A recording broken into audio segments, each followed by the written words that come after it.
Hi, my name is Abigail, and this is the story of how I got revenge on my boyfriend.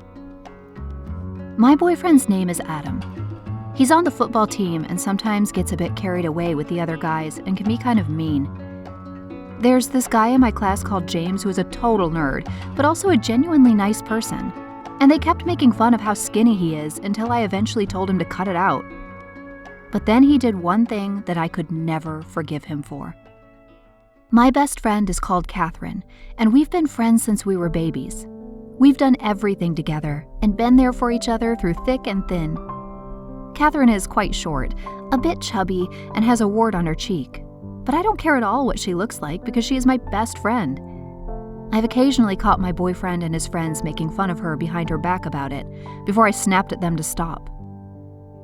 I'm quite clever, and Adam often struggles with his schoolwork, mainly because he's always focusing on football. I help him with it most evenings, though, so he can pass his classes. We had a test coming up that we both knew he was going to struggle to pass, so he asked me if I could sit by him and let him read my answers. I refused, obviously. I wasn't going to risk getting expelled from school.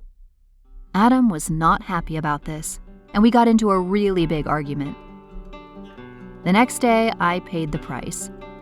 Adam knew me well and knew that the thing that would annoy me the most would be attacking my friends.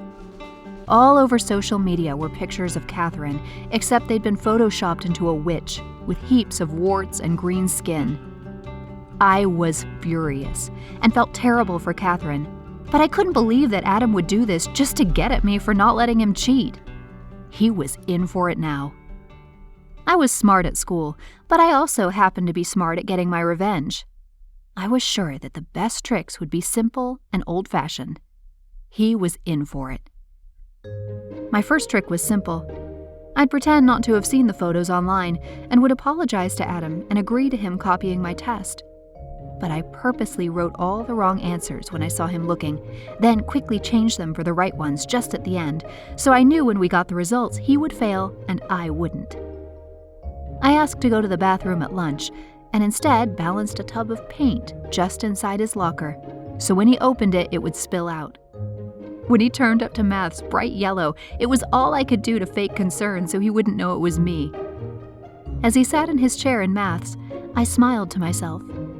Sure enough, an hour later at the end of the lesson, when he stood up, his chair came with him. I had poured super glue over it.